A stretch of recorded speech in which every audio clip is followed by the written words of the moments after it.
Welcome, welcome, welcome, family. Come on in here. Yes, it's the truth hour, baby. Yes, let's get on in here to get your brain and mind stimulated with truth and facts. That's what we deal with over here, not faith and belief. It's truth and facts over here. So if you can't stand or can't deal with truth or facts, you can go ahead and unsubscribe and get off my channel right now. If you don't know who this is by now, it's none other than DeAndre Devon Manley, aka and hashtag pro black everything, P.B.E, established March 1st, 1979.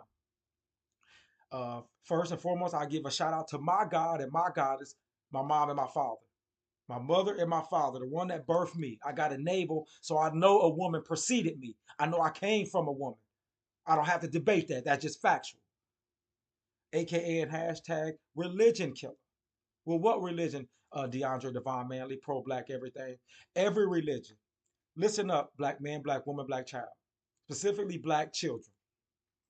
Every time you done heard about a God or a religion, a human being then told you about said God and said religion in one way, shape, or form. I'm going to say that again to the black man, black woman, black child, and humanity now. For all humans, every time you done heard about a said God or a said religion, another human being then told you about said God and said religion in one way, shape, or form. No God has never told you about humans. Can none of y'all show and prove of a God talking to you about humans? Humans told you about a God and a religion. That's all factual. I'm not making it up. Like I told you, this is the truth hour over here. This truth and facts over here, not faith and belief. Every time you'd have heard about a God, like I said, it's by a human. There's been over 2,500 deities, gods, worship in human history. I'm going to say that again. Over 2,500 gods worship in human history. Do y'all understand that? Christianity and Islam being the newest deities, the newest religions in human history.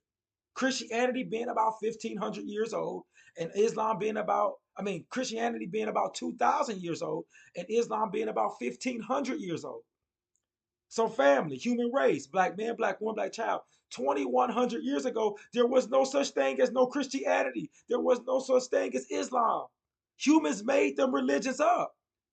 Like they made all of these 2,500 deities up and worship them. Family, if you do a little bit of research on yourself, of this of history of this world, you will understand that. Some of the brightest scholars in the world then already broke that down about how and when and where the five W's I call them of when these religions and said gods came into existence by human beings, by the mind of human beings. That's it. I'm gonna leave that at that right there. I'll let y'all, because I'm gonna keep going in on these religions because they're all man-made, aka and hashtag political killer. Black man, black woman, black child. I'm speaking of you in America. I'm gonna say this again, aka and hashtag political killer. Every political party in America, every political system in America, every system in America, period, black man, black woman, black child,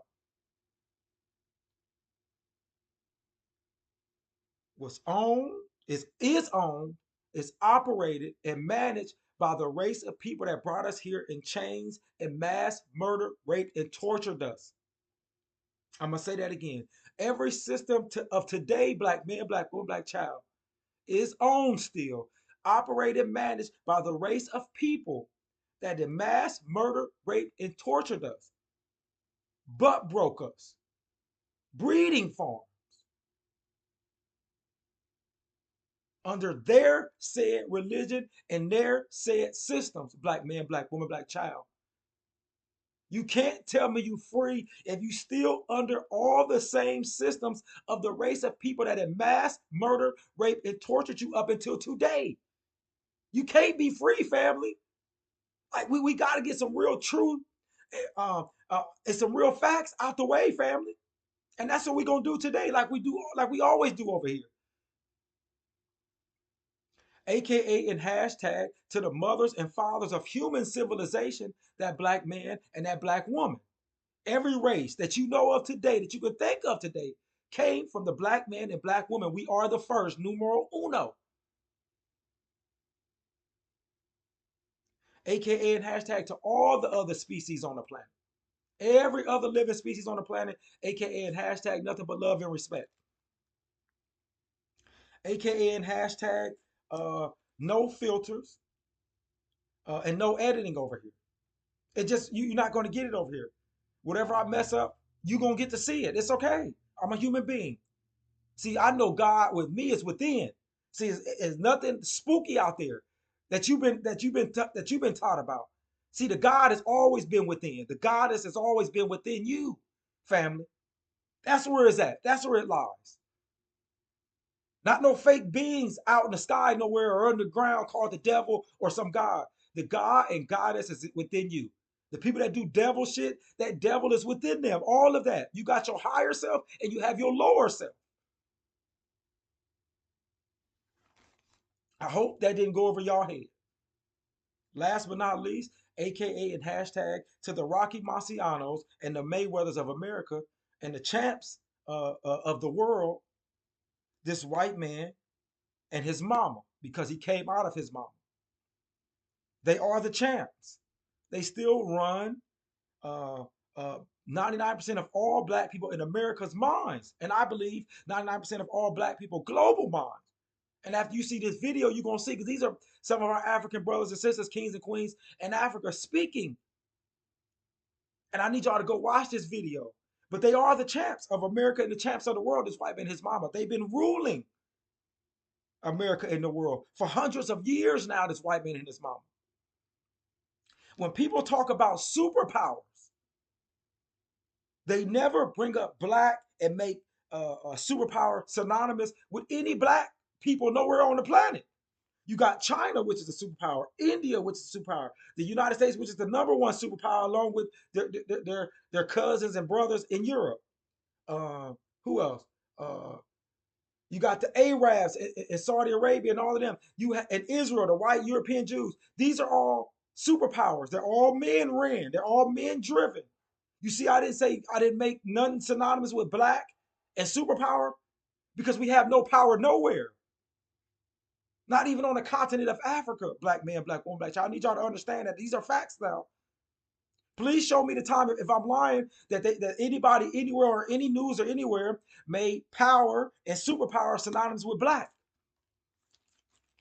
Nobody's not going to do that because it's not true.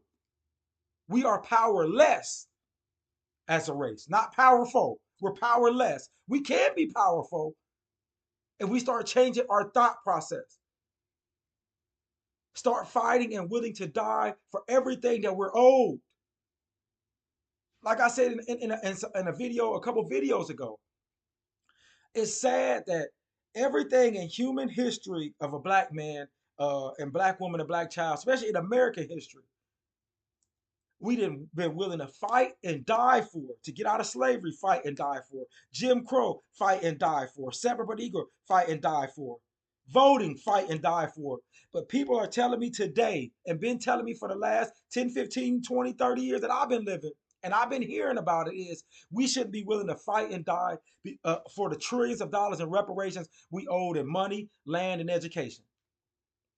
Everything else that we didn't got in human history as black people in the last 400 or 500 years, we've been willing and have fought and died for. But for this particular thing that can set us free mentally, financially, educationally, health wise, we are being told by y'all black leaders and this motherfucking white man and his mama who play chess all the time to don't fight and be willing to die for trillions of dollars of money, land, and education. That doesn't make any sense. It makes sense to the people that's ruling you and your masters, which is this white man and his mama, but it doesn't make sense to me at all. Can somebody make that make sense? No other race no other race has been owed as much as black people is owed and not been willing to fight and die for it in human history. I think y'all need to just go look it up. People have been owed a lot less and willing to fight and die for the lot less that they're owed. but not black man, black woman, black child, because we've been taught and educated not to. So today, family, we're gonna get in here. It's just so sad that we still on this of not willing to fight and die for the stuff we're owed, and we're owed trillions upon trillions upon trillions. Family, you can't even fathom trillions. But you'll kill a nigga around the corner for $1. Got it.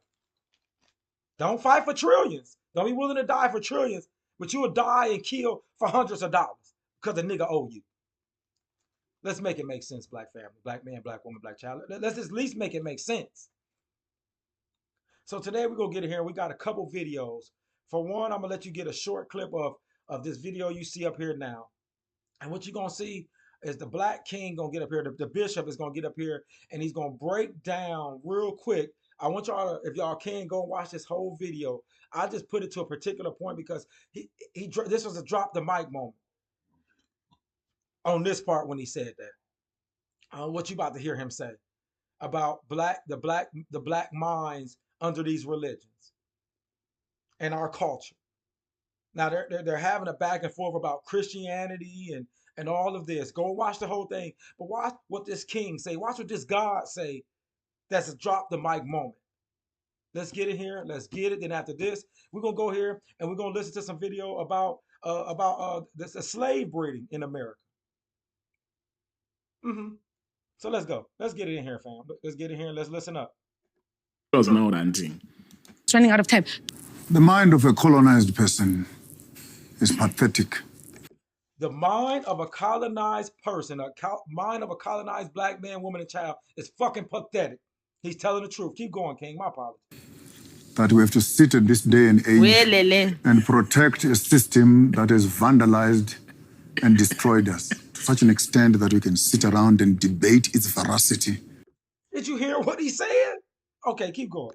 Within our cultural corridors. Yeah. It's a shame. Shame. That we must seek for tolerance with external forces that are encroaching into our cultural space. We have never imposed African culture on the European system. We have never, he said. There's something he said we never have done. We never forced our culture on the European system. Never. Let's go. But here we are as Africans, fighting with each other of how to protect the colonial religious system that has invaded our space. But we're fighting about these religions that's not ours. Go ahead, King. I'm not sorry for saying what I say, but on behalf of the grandchildren that will come after me, we have an enemy in the house that has corrupted our minds. And if we pursue on this path of debate, we'll end up as coconuts, brown on the outside and white on the inside. I'm going to go back with uninterrupted to hear, so y'all can hear what this man said. Because he just killed it. He literally just killed it. So let's go and listen to it again uninterrupted. Pay attention, black man, black woman, black child, or any race of people that's listening to this. Let's go. That I'd be asked to keep, sorry, I'm getting emotional because it's not right. That's all I can say. Anyway, but we're almost... She was now ranting. She was not presenting fakes. She was now ranting. It's running out of time. The mind of a colonized person is pathetic. That we have to sit in this day and age and protect a system that has vandalized and destroyed us to such an extent that we can sit around and debate its veracity within our cultural corridors. Yeah. It's a shame that we must seek for tolerance with external forces that are encroaching into our cultural space. We have never imposed African culture on the European system. But here we are as Africans, fighting with each other of how to protect the colonial religious system that has invaded our space. I'm not sorry for saying what I say, but on behalf of the grandchildren that will come after me, we have an enemy in the house that has corrupted our minds. And if we pursue on this path of debate, we'll end up as coconuts, brown on the outside and white on the inside. For me, as to maintain... That's a drop the mic motherfucking moment because that bishop said nothing but the motherfucking truth and fact. Our mind has been corrupted by the slave masters' religion, by our conquerors' religions. that we follow and are willing to give all our money and time and willing to die for. And people tell me when I say that the white man is the motherfucking champs, and they be like, Dre, you're saying too much. That's wrong to say that. No, that's just factual. They are the champs. When a motherfucker got your whole mind into their system and willing to fight other black men and women, debate other black men and women about the white man's systems.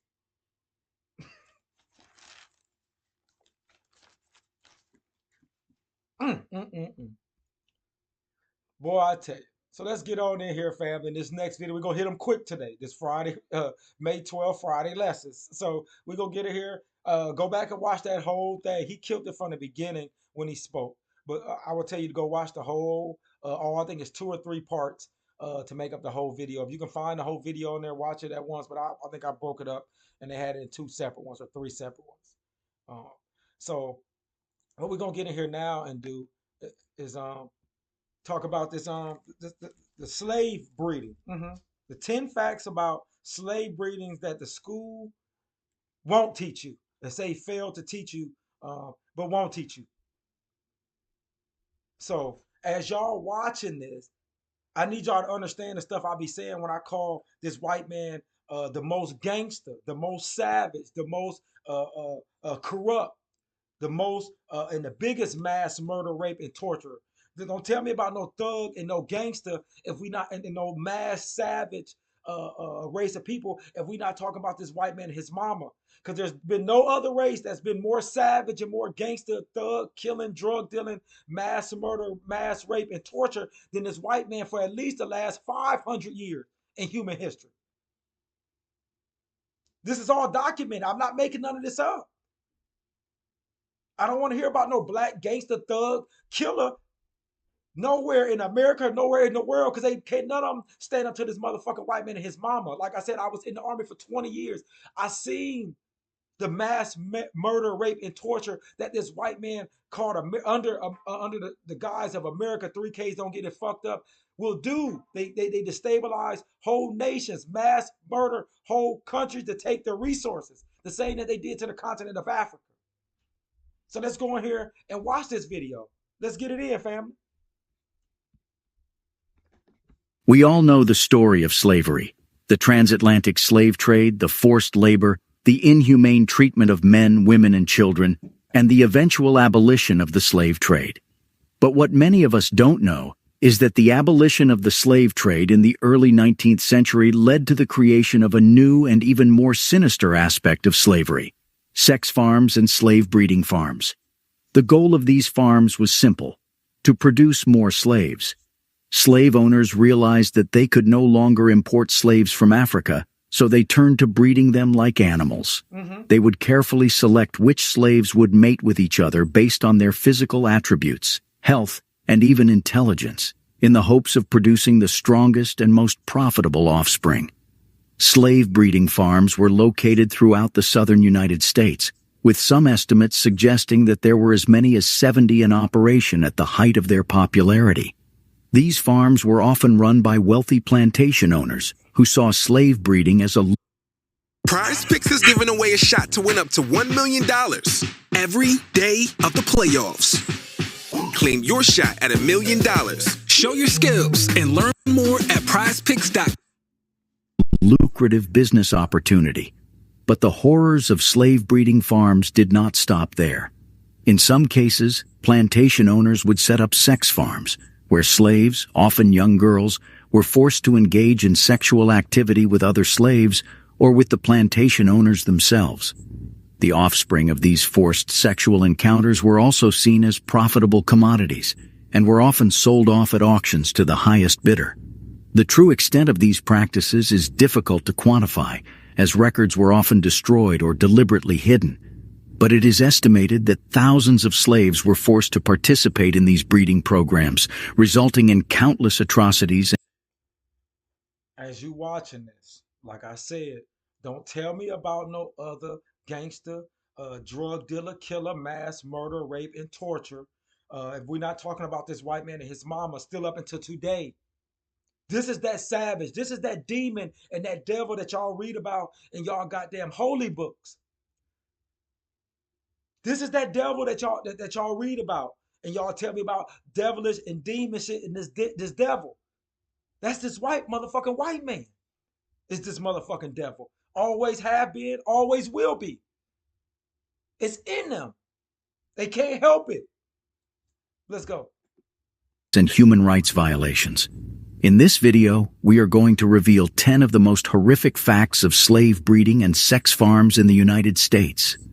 Did they say 10 facts? Or did they say 10 beliefs and 10 myths? Or 10 faiths? Oh, they said 10 facts about slave breeding. So let's get in here and listen to these 10 facts. Let's go, family. These facts may be uncomfortable to hear, but it's important to acknowledge the brutality and inhumanity of slavery in all its forms. But before that, hit the subscribe button to stay on this channel for more content like this. Fact number 1. Okay. Enslaved women were seen as breeding machines and impregnated by several men. One of the most disturbing facts about sex farms during slavery is that Black woman. You see this savage ass white devil beast that we call a man? Keep listening. Enslaved women were seen as little more than breeding machines. Plantation owners and overseers saw them as a means of producing more enslaved people to increase their wealth and power. In order to achieve this goal, enslaved women were often forced to have sex with several men, regardless of their own desires or consent. This practice was particularly prevalent in the Deep South, where the climate and soil were well suited to the cultivation of cotton and the demand for enslaved labor was high. Enslaved women on these plantations were often subjected to brutal physical and sexual abuse, with no hope of escape or redress. They were seen as... So black woman, I don't want to hear you no more talking about the black man as your enemy. That's a divide and conquer tactic that this motherfucker white man and his mama been using. We clearly hearing and seeing who the fuck our enemy is and who the fuck your enemy is, black woman. And it ain't the black man. Stop it with that. As property rather than human beings, and their bodies were treated as such. The practice of forced breeding was not limited to the Deep South, however. Okay. It was also common in other regions of the country, including the Chesapeake Bay area and the Upper South. Plantation. Chesapeake Bay, they talk about Virginia. It was up north and down south. Like I said, this business of slave was too lucrative. It was worth too much money not to. So everybody that was able to have slaves had them. Black man, black woman, black child. Owners in these areas also saw enslaved women as a means of increasing their wealth and power and used them accordingly. Told you. The evidence for the forced breeding of enslaved women can be found in a number of historical sources. Plantation records, for example, often include references to enslaved women who were breeders or breeding stock. These records also reveal the number of children produced by these women, as well as their age, health, and other relevant information. In addition to plantation records, there are also numerous slave narratives that document the experiences of enslaved women who were forced to breed. One such narrative is that of Harriet Jacobs, an enslaved woman who lived in North Carolina in the mid-19th century. In her memoir, Incidents in the Life of a Slave Girl, Jacobs describes the horror of being forced to have sex with her owner in order to produce children. Fact number 2. Female slaves were forced into sexual relationships with their owners or overseers. Sexual abuse of female slaves was widespread during the period of American slavery. Slave women were not only subjected to forced labor, but also to sexual exploitation by their owners and overseers. I'm going to keep stopping this throughout this just to reiterate it. Don't tell me about no other gangster, savage, devil, demon, mass murder, rape, and torturer than this motherfucking white man. Practice was not limited to any particular region or plantation, but it was prevalent throughout the American South. The first evidence of sexual abuse of female slaves can be traced back to the transatlantic slave trade. Female slaves were often taken captive and forced to endure the long and arduous journey across the Atlantic in cramped and unsanitary conditions. During this journey, slave women were subjected to sexual abuse by the crew members and the other male slaves. Once in the American South, female slaves were subjected to even more sexual abuse. This abuse took many forms, including rape, forced sexual relationships, and prostitution. Owners and overseers would often take advantage of their power and authority to coerce slave women into sexual relationships. These relationships were often violent and non-consensual. Rape, mass rape, torture. I don't lie when I talk about this motherfucking white man and his mama. This is truth and facts. May 12th, Friday lesson. Let's continue. And many slave women were impregnated as a result. The children born from these forced sexual relationships were not considered the children of their fathers, but rather the property of their mother's owners. This meant that these children were also slaves and could be sold or traded just like any other commodity. Raping a black woman, this white motherfucking devil white man, getting her pregnant, and that child that is produced, that motherfucking white devil sell his motherfucking child to another slave owner somewhere. Don't tell me about no other gangster mass murder, rape, and torture, aka the devil, if we not talking about this motherfucking white man, family. I don't want to hear you say nothing about nobody else. Don't tell me about no motherfucking deadbeat father. This white man and his mama are the captains of motherfucking of poor motherfucking fatherhood. Of selling their own motherfucking children. Don't talk to me about no black man being no bad fathers if we ain't talking about this motherfucking white man and his mama first. Let's continue. This practice was particularly common in the Upper South, where slaves were bred for sale to the Lower South. One example of this practice can be found in the story of Sally Hemings, a slave woman who was owned by former U.S. President Thomas Jefferson. Hemings was forced into a sexual relationship with Jefferson, and she gave birth to 6 children, 4 of whom survived to adulthood. These children were not recognized as Jefferson's children during his lifetime. But the crazy thing about it is these presidents and these quote-unquote y'all founding fathers who had slaves, who raped and killed and murdered African people, y'all look at them as high regard, as taught in your education system that these are good men. And y'all believe this, black man, black woman, black child, because you've been taught and educated this. Let's continue. But DNA evidence has since confirmed their paternity. Another particularly disturbing example of sexual abuse is the case of Celia, a slave woman who was owned by Robert Newsom in Missouri. Newsom repeatedly raped Celia, and when she became pregnant, he refused to acknowledge the child as his own. When Celia killed Newsom in an act of self-defense, she was tried and convicted of murder and hanged. This case did y'all hear that? Let's go. Highlights the brutal reality of sexual abuse and violence that many slave women faced in the American South. Fact number 3. The offspring produced on sex farms were separated from their families and sold as soon as they were weaned. Sold. As soon, basically, as they were given birth, they were sold. A lot of these babies, the father was the slave owner. Was this motherfucker white man. As soon as that baby damn near was born, not too long after, was sold, their own children, they don't give a fuck. This is the devil, nigga. This ain't no motherfucking father, this motherfucking white man. This is a savage demon devil. It's in their motherfucking DNA. Let's keep going. The practice of separating families during slavery was widespread, and it was not uncommon for enslaved children to be sold away from their parents. However, on sex farms, this practice was particularly prevalent. Enslaved women who were forced to breed were often impregnated by men who were not their husbands or partners. As a result, so like I say, but one thing just to point out real quick, you see who they make the worst fathers in America. Not the white man. It's the black man. It's the black man who's considered the worst fathers in America and in the world.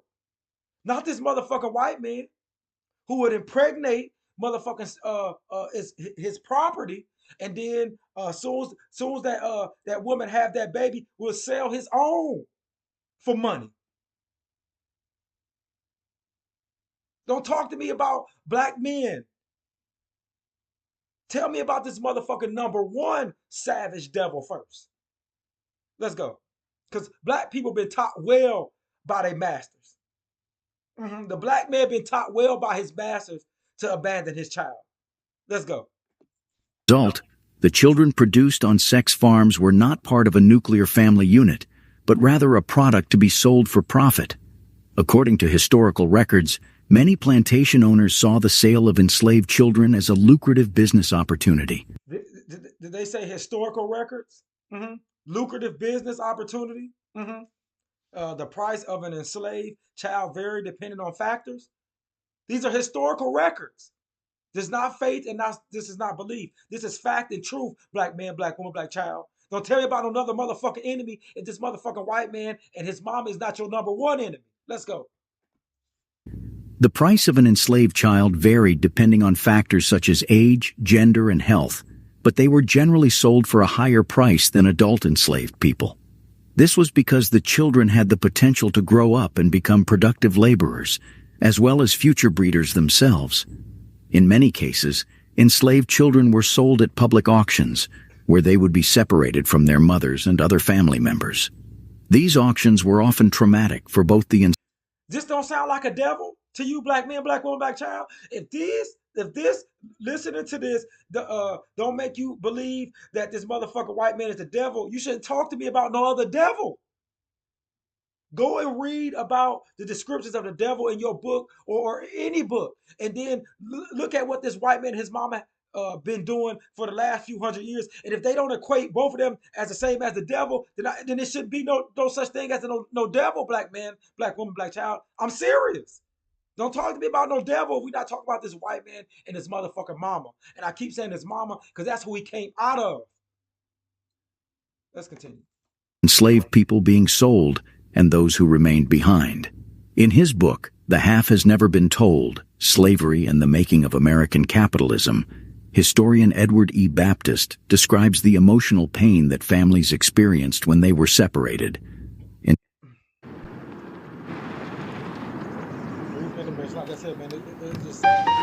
When you reshape things. Enslaved people wailed and moaned, sobbed and screamed, and many of them ran to the edge of the auction platform, reaching for children or parents or lovers who were being sold away from them. The separation of families on sex. If this ain't the devil, I don't know what a devil is then. If this white man ain't the devil, I just don't know. There is none, family. I don't believe in none anyway, but this white man is it. This white man in these books, when they describe a devil, they're just describing themselves and the things that they have done throughout history since they've been in existence. Let's go. Farms had long-lasting effects on the enslaved people involved. Children who were sold away from their mothers often faced a lifetime of trauma and loss, and parents who were forced to give up their children lived with the pain of that separation for the rest of their lives. Fact number 4. Some plantation owners would offer rewards to enslaved men who could impregnate the most women. It may seem unimaginable to think that a person could be rewarded for impregnating multiple women, but this was a reality for some enslaved men on sex farms during slavery. Plantation owners would offer incentives to enslaved men who could produce the most offspring. See how back then it was good? It was okay? It was seen good for a black man to have multiple babies by multiple baby mamas? When they was using it for their benefit, this motherfucking savage-ass, devil-ass white man, it's a term of endearment to have multiple baby mamas. When we can use that for lucrative purposes, for money purposes, and become wealthier. But now, let's go. Which would be sold for profit. This practice perpetuated the dehumanization of enslaved people and further cemented their status as property rather than human beings with agency and autonomy. In some cases, plantation owners would even go so far as to pit enslaved men against each other in a competition to impregnate the most women. Divide and This conquer. not only caused harm to the enslaved women who were forced to participate in this system, but also created a toxic environment among enslaved men who were forced to compete with each other for the approval of their enslavers. Divide and conquer, divide and conquer. I told you this white man and his mama. That's why I call them the Rocky Marcianos and the Mayweathers of America and the champs of the goddamn world, family. Mm-hmm. Yes. Now you starting to understand. I hope you do. One example of this can be found in the diary of a plantation owner named James Hammond, who owned several plantations in South Carolina during the mid-1800s. In his diary, Hammond detailed his efforts to breed enslaved people for profit and boasted about the fertility of his enslaved women. He wrote that he offered rewards to the enslaved men who could impregnate the most women, stating that it was a great stimulus for them. This type of behavior is not only morally reprehensible, but it also had lasting consequences for the enslaved people who were forced to participate in the system. The offspring produced in this way were often sold as soon as they were weaned, leading to the separation of families and further dehumanization of enslaved people. Fact number 5. Enslaved women who were deemed to be good breeders were often treated better than those who were not. With the abolition of the slave trade, enslavers turned to women to expand the numbers of their slaves. During this time, women were viewed as reproductive machines, and their ability to bear children was a significant factor in determining their value. Enslaved women who were deemed to be good breeders were highly valued, and plantation owners often treated them better than those who were not. According to historian Deirdre Cooper Owens, plantation owners would use various criteria to determine which women were good breeders. Some factors included age, physical attributes, and fertility rates. Enslaved women who met these criteria were forced to have sex with male slaves, often against their will, and were then closely monitored throughout their pregnancies to ensure that they produced healthy offspring. Plantation owners often provided better living conditions and food to enslaved women who were good breeders. They would also give them preferential treatment in terms of work assignments and punishments. This was because the offspring produced by these women were more valuable and profitable for the plantation owner. One example of this can be seen in the life of the famous abolitionist, Harriet Jacobs. Jacobs was enslaved in North Carolina and was forced to have 2 children with her owner, Dr. James Norcom. She was deemed a good breeder and was treated relatively well compared to other enslaved women on the plantation. However, Jacobs refused to have any more children with Norcom and chose to hide in a small attic space for 7 years to avoid his advances. Despite the preferential treatment that some enslaved women received, they were still subject to the brutal conditions of slavery. They were still considered property and were forced to have sex against their will. Fact number 6. Slave breeding was a profitable business for slave owners and seen as a way to increase the owner's Slave breeding was a profitable business for slave owners. That's very key. wealth. The breeding of enslaved people allowed plantation owners to increase their wealth by producing more enslaved people without having to pay for additional labor. Plantation owners often kept detailed records of the children born on their farms, noting their age, sex, and parentage. These records served as a way for owners to keep track of their assets and to calculate the value of their property. Children born to enslaved mothers were often sold at auction, with the price being determined by a number of factors, including their age, health, and sex. The profitability of the breeding of enslaved people can be seen in the records like that of Thomas Thistlewood. The Jamaican plantation owner kept meticulous records of his breeding practices that would be revealed centuries later. Between 1750 and 1786, he recorded over 3,000 births on his farm, with many of these children being the result of forced breeding. Thistlewood saw the breeding of enslaved people as a way to increase his wealth, noting in his diary that all slaves are profitable, but breeding women more so than men. Another example of the profitability of slave breeding can be seen in the story of Isaac Franklin and John Armfield, 2 slave traders who operated in Alexandria, Virginia. Franklin and Armfield specialized in the slave trade and made a fortune by buying and selling slaves. They also engaged in the practice of slave breeding, and Franklin is estimated to have fathered over 600 children with female slaves in his possession. These children were then sold or traded for a profit. In addition to these records, there are numerous other historical documents that provide striking evidence to these barbaric practices.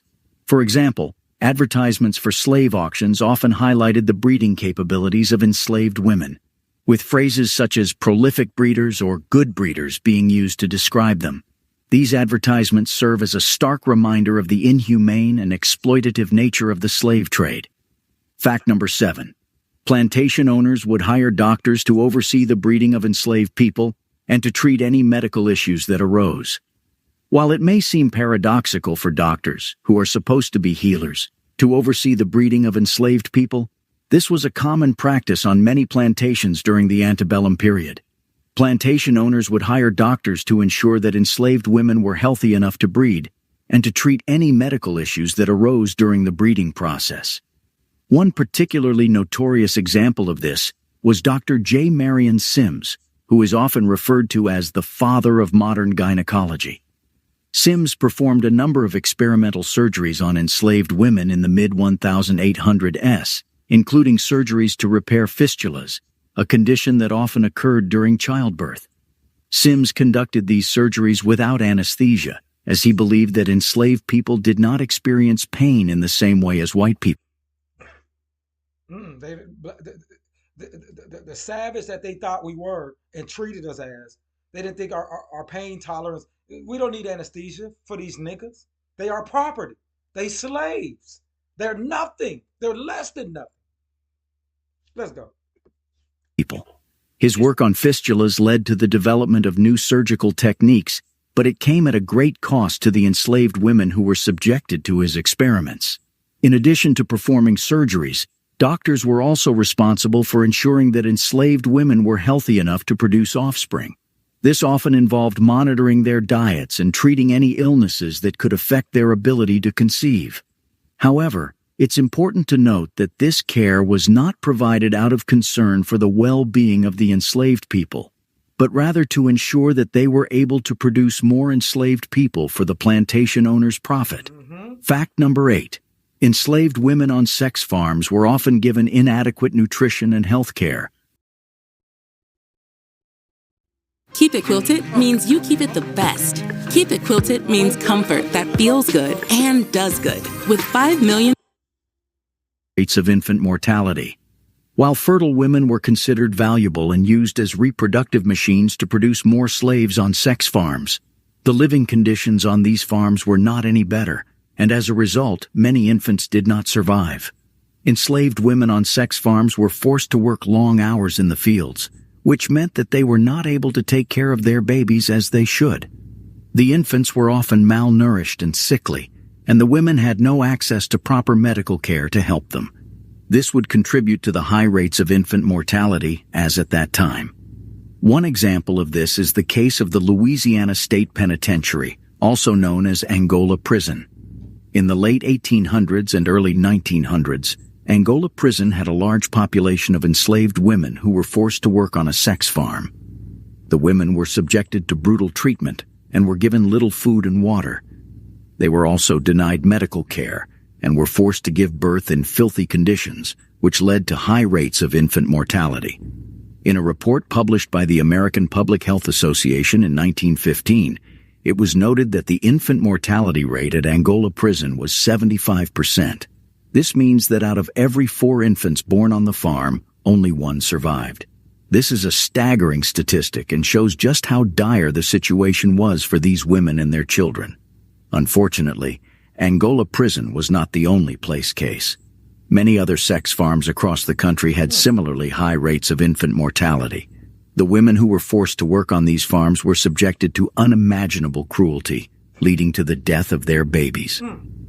Fact number 9. The practice of slave breeding and sex farms continued even after the abolition of slavery. Even after the abolition of slavery, the practice of slave breeding and sex farms continued in some parts of the United States.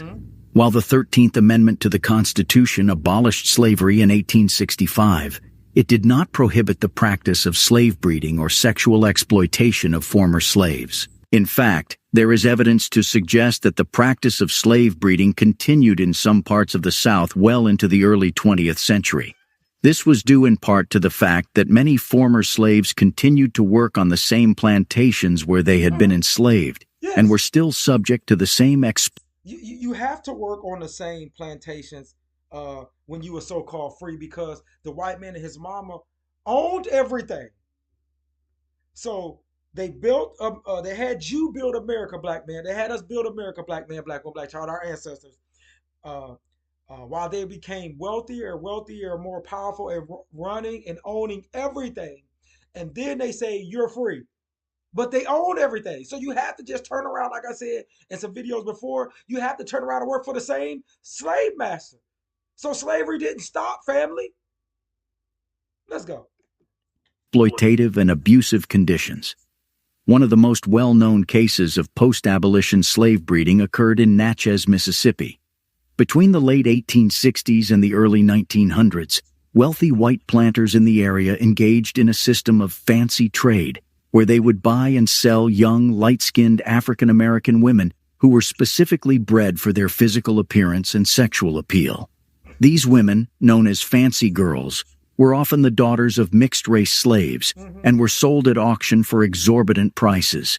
They were then forced into sexual relationships with white plantation owners and their male guests, and their offspring were often sold back into the slave trade. In addition to the fancy trade, there were also reports of forced sexual relationships between white plantation owners and their former female slaves. This was made easier by the fact that many former slaves continued to live and work on the same plantations where they had been enslaved, and were often still subjected to the same abusive treatment. Did he say worked on the same plantation, same abuse, but they were so-called free? No, that means you still enslaved. Do y'all understand that? Slavery did not stop, family. The people that enslaved us still own and operate everything, family. This is still up until today, family. So we're going to close out today on this. As you can see, it's a few minutes left. Y'all can go watch the rest yourself. But I don't want to hear black man, black woman, black child, you to tell me, black man, black woman, black child, or any race, that we're not owed motherfucking reparations, family. Do you see the sick, sadistic, devilish shit this white man and his mama have been doing for hundreds and hundreds of years, family? Don't tell me that we shouldn't be fighting and willing to die for motherfucking reparations, because we are owed it. This motherfucking savage race that's called Europeans know it. Don't tell me about no other gangster, thug, drug dealer, killer, mass murderer, and mass rapist if we not talking about this motherfucking white man and his mama. This nigga would sell his own kids, would kill his own kids. Reparations is due, family. I'm going to keep bringing you this. Our babies need to see this. Even if the black elder people and the black people my age, if y'all saying fuck pro-black everything, fuck P.B.E, fuck this channel, black youth, I hope y'all getting this and listening to it. Y'all are old. We are old, black children. Stop listening to these niggas talking about voting and praying. That shit hasn't worked. Since black people been allowed in America, allowed to vote, you have not got reparations. You have not got equality. You have not got no freedom. That shit doesn't work, black man, black woman, black child. Specifically the black child. This voting and praying does not work, black children. Hopefully y'all find a better way. But you have to get reparations first, and you have to be willing to fight and die for it. Our ancestors and us been willing to fight and die for everything else that we did so-called got in America throughout the world. We done been willing to fight and die for. So we got to be willing to fight and die for reparations, family. This is pro-black everything, P.B.E. I'm out. But family, we have to understand this savage. This devil. Don't tell me about no other fucking devil if we ain't talking about this motherfucking white man and his mama, because that's who the fuck he came out of.